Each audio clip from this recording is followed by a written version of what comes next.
lovely to see you. Inside, out of the breezy breeze, because it is breezy, and I just didn't want to fight with it. No problem, we do rocks when we're inside. And today, this is quartz, and you can see all the little inclusions, the dots and things in it. The fact that it's got planes running through it, fracture lines. Depending on which way you hold it, you can see them or not. And yeah, I've got to get this right. Here we go. It is like there's a little galactic plate running through it. There you are. You can see it. There's this line there. And it's just all spotty. G'day, Mike. Here it is. So, yeah, this is one of the very early rocks that I bought for myself from the only crystal shop in Wellington at the time, which was called Christopher's for Crystals. And, yeah, and, 10 or 15 years later, the internet kind of destroyed the market, but there are still crystal shops, they're just different. So that's our quartz ball, and good morning, everybody. And this is aventurine. So aventurine is similar. That's that big thing there is a large piece of rose quartz. Good morning, Misty. Good morning, Robin. It's lovely to see you. So this is also quartz, but it's got something else in it that makes it green, and don't ask me because I don't know. I'd have to look it up. But it's the same kind of thing. You can see it's got the same kind of grainy texture to it. Obviously it's been tumbled. And yeah, so it's a quartzy thing, but it's called aventurine because it's green. Linda, it's lovely to see you, honey. Because it's been ages, and I know you get distracted in the Grandson Nebula and everything else, so it's lovely that you're here. Now, this is an amazing rock from my friend Jenny Polo's collection, and the little label says it is hematite, andromite, garnet, and it's from the Namibia. Now, look at this. See the big grey, shiny hematite crystals, right? And this teeny tiny garnets, right, like a druzy thing, and I guess the andesite is something else, which I don't know what it is, but isn't it fabulous? Good morning, Jen. It's lovely to see you. So this is just really cool, and it's from Namibia, and there's the back, which is almost as amazing. That's his label, not a big hematite crystal, but there you go. Isn't it wonderful? Yeah, the biggest pieces on this definitely are the hematite, and the sparkly brown stuff is the garnets, and the rest of it must be andromite. So I guess this brown stuff here, it's very crumbly. I actually had a bit fall off it before. I think that must be the andromite. So it's pretty fabulous, and it's lovely to share these rocks with you, and I'm very grateful I get to borrow them from my friend Jenny, who just sources the most amazing stones from around the world. Look at that. Ah, delicious candy goodness. Eye candy goodness. So today, I want to talk about the thing that goes on inside every single one of our heads, definitely and including mine. Oh, bless you, Misty. You can change your stage, focus on something lovely. And yeah, and you've got your crystals, which are a very good thing to focus on, right, when you're feeling wobbly, as I would say. So today I want to talk about a thing that happens inside my head all the time, and I know it happens inside absolutely everybody's head. And it is this thing that, if only it was different, I would feel blah. I wish it wouldn't be like that. This is the reason why I feel like blah. Oh, right, well, that's peace and quiet, isn't it? How nice for everybody. So you and your grandson are on the bridge, and everyone else is on the way mission. That's great. Everyone's having a good time. And good morning, everybody. I don't know who you all are, but it's lovely to have you on. So basically, we make our circumstances or our health or our finances or that person or that situation, we say, the reason I feel like I do is because of that. XYZ is the reason why I can't do this, or that's not possible, or I fundamentally feel like ABC. Because whatever it is that we want, the reason we want it is because of how it makes us feel. Truly it is. I mean, think about this. You may be destitute, for example, on the street, hungry, sick, whatever. And the idea of having enough money to have a home over your head is really cool. But why is that?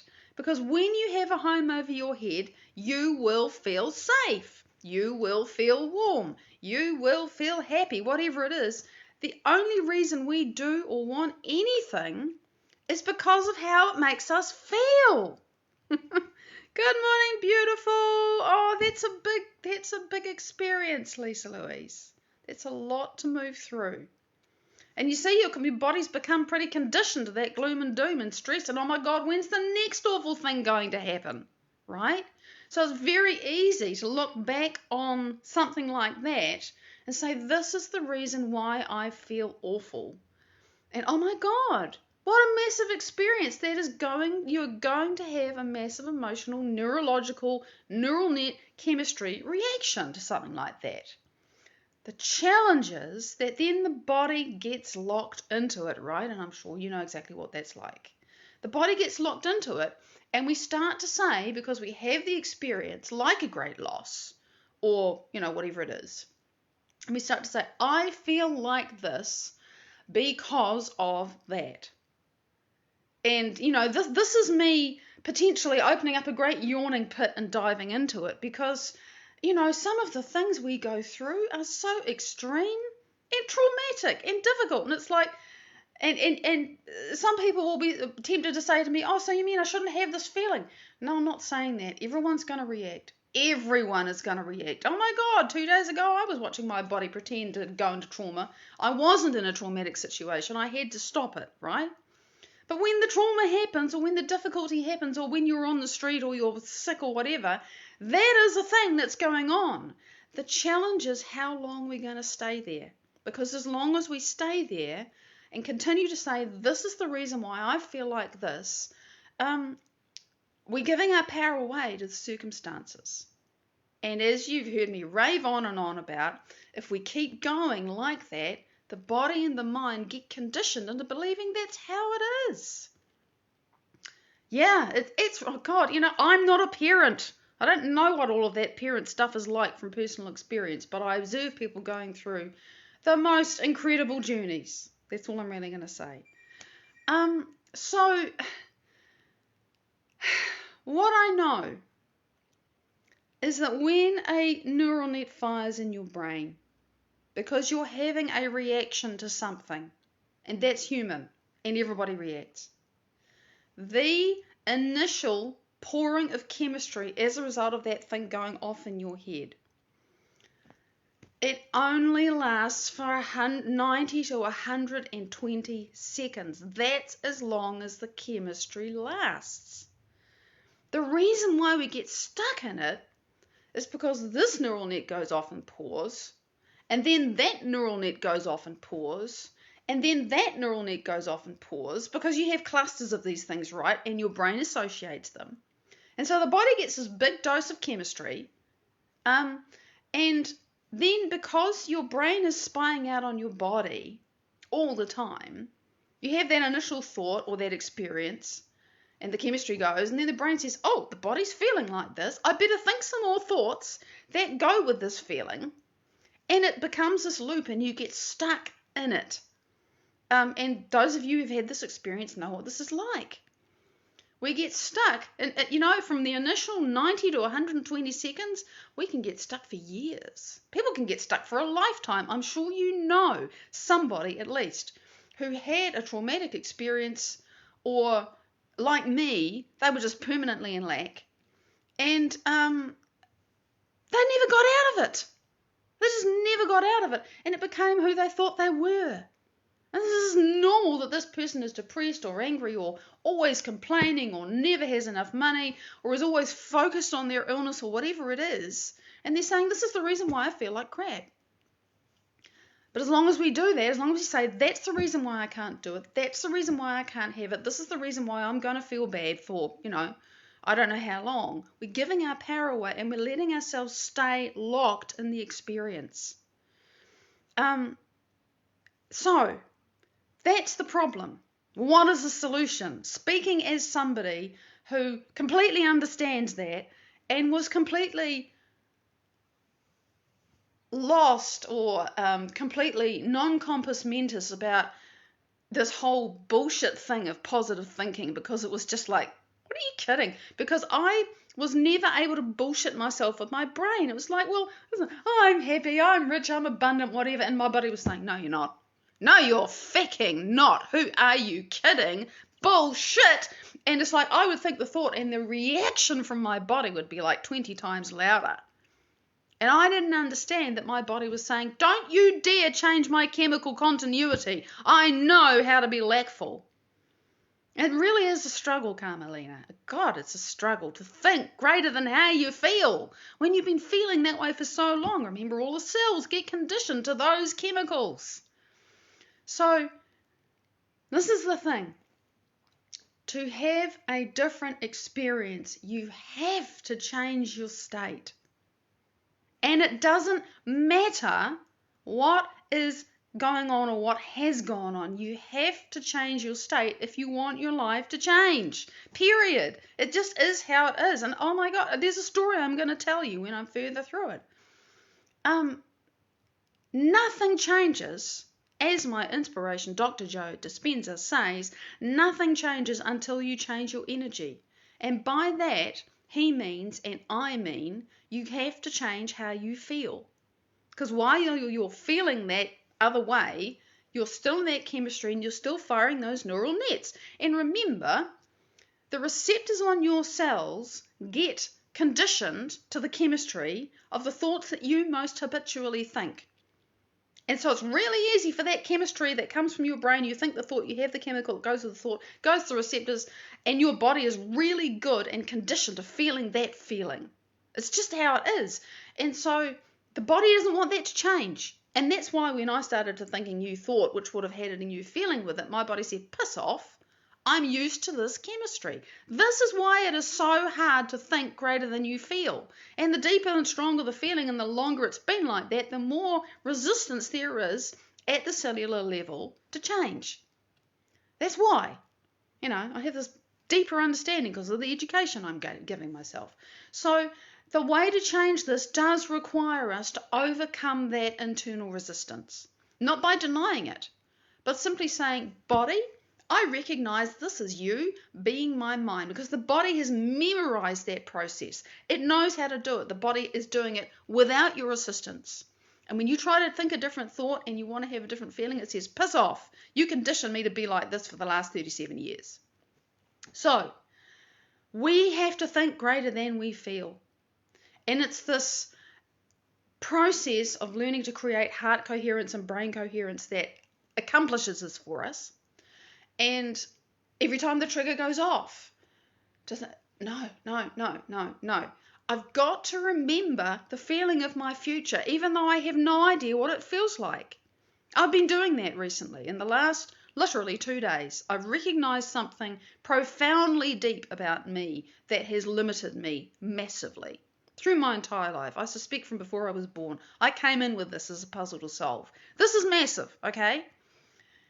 And I remember yesterday in my meditation, because I was there, I was in the field, I was connected with oneness and wholeness, and I remember that I thought the thought, please show me what it's like to not feel like that, because I don't know what it is. I have no idea what it is to not feel this way. But show me, help me find it, help me connect with that experience. And I did, just a little bit. And today I did it a little bit more. This is completely unknown territory for me. I have never felt this way in my entire life. So, you're talking about chemical resistance. Oh yeah, it's there. It's totally there. My body is saying, I don't know how to do this. Go away. Go back to what's normal. And it was so interesting this morning. I was really quite deep in this space, getting familiar with this new me that I want to be. And these random thoughts come into my head. My body's saying, no, I want you to think the old thoughts. Go back to the old feelings. I am not willing to go to a new place. Chemically, I don't want to feel different. I don't want to change. And I just said, whoa, what's this? This was really nice. And suddenly I'm thinking about something really painful. No, I'm just bringing my attention back to this. So what am I doing is I'm creating this entirely unknown feeling for me. I am giving my body a chemical and neurological preview of the life that I've decided I am living. I can't even say to you now the life that I want to live. Now, why can't I say that? Because that's the future. That says it's out there and I'm not doing it. I can't allow myself to think that thought either. Sandy, good morning, honey. I can't say that anymore. So the random thoughts are your body trying to be your mind, Mike. Your body's saying, oh, don't you change. Don't you change. Take me back to what I know. But if you want to have a different experience in your life, you have to go somewhere new. And you're going to encounter the resistance, and I just want you to understand why and how it works. And you have to give your brain and your body, both of whom are subject to your willfully directed attention and consciousness, a different experience in advance of the event. So as Dr. Joe says, and I'm not going to reinvent the wheel, this is what he says, you can't wait for your healing to feel whole. You can't wait for your beloved person to turn up to feel love. You can't wait for your financial circumstances to improve before you feel abundance. You can't wait for a purpose in life. You can't wait for that job that's going to give you purpose in life to feel purpose in life. You actually have to create that inside yourself first. Train your body to know what that feels like.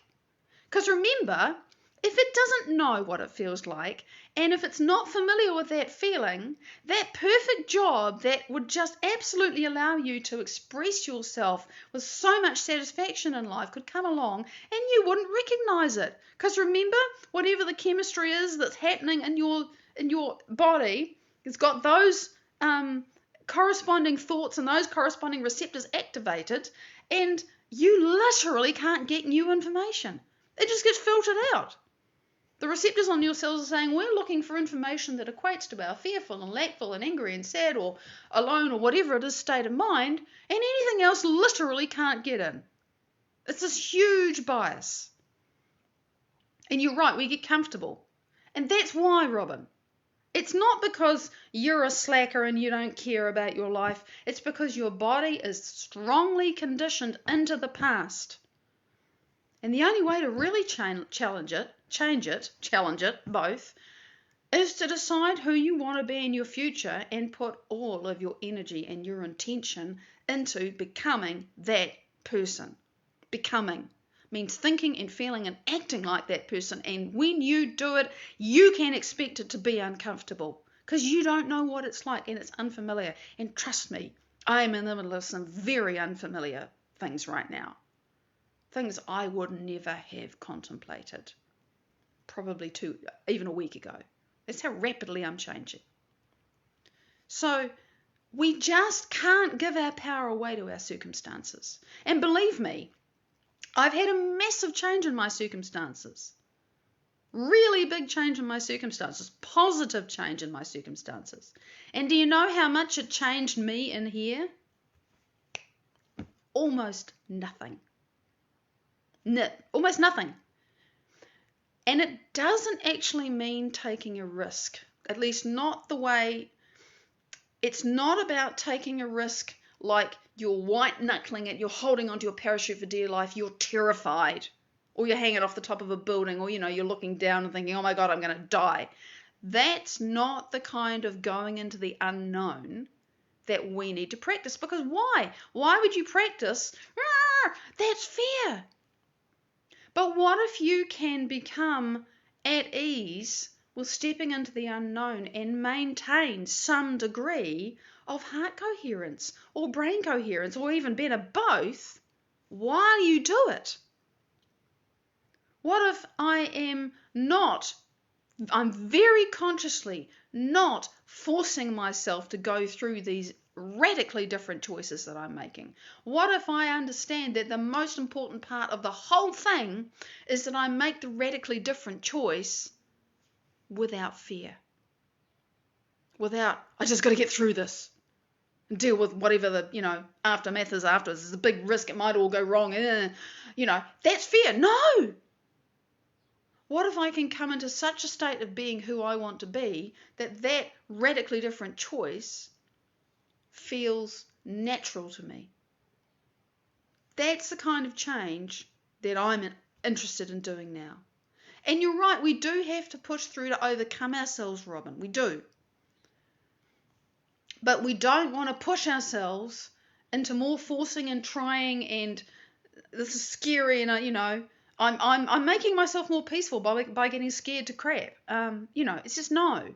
It's this very fine line between this steel will and yet I want to be coherent.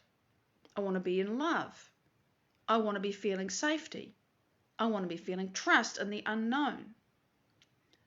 Not forcing myself. That's not what I want at all. So, to sum up, and it's Friday, this week has flown.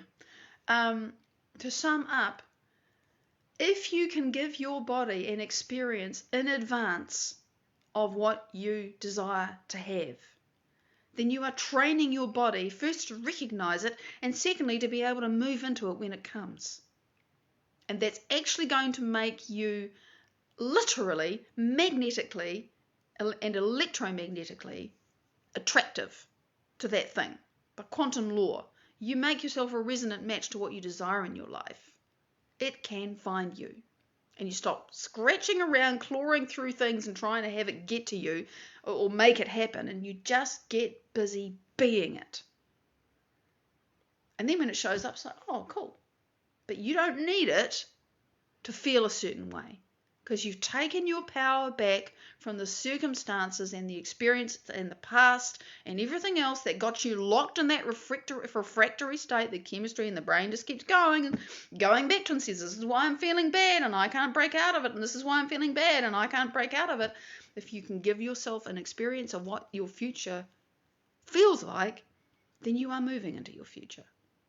It takes will, determination, it takes skill. And I can only say that the most effective way I've found to do it is to understand the model that Joe Dispenza teaches and to do his work.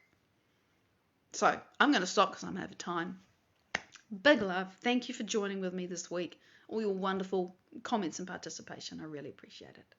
Look out for the resonant replays over the weekend, and I will see you on Monday. Sunday for many of you. Bye-bye.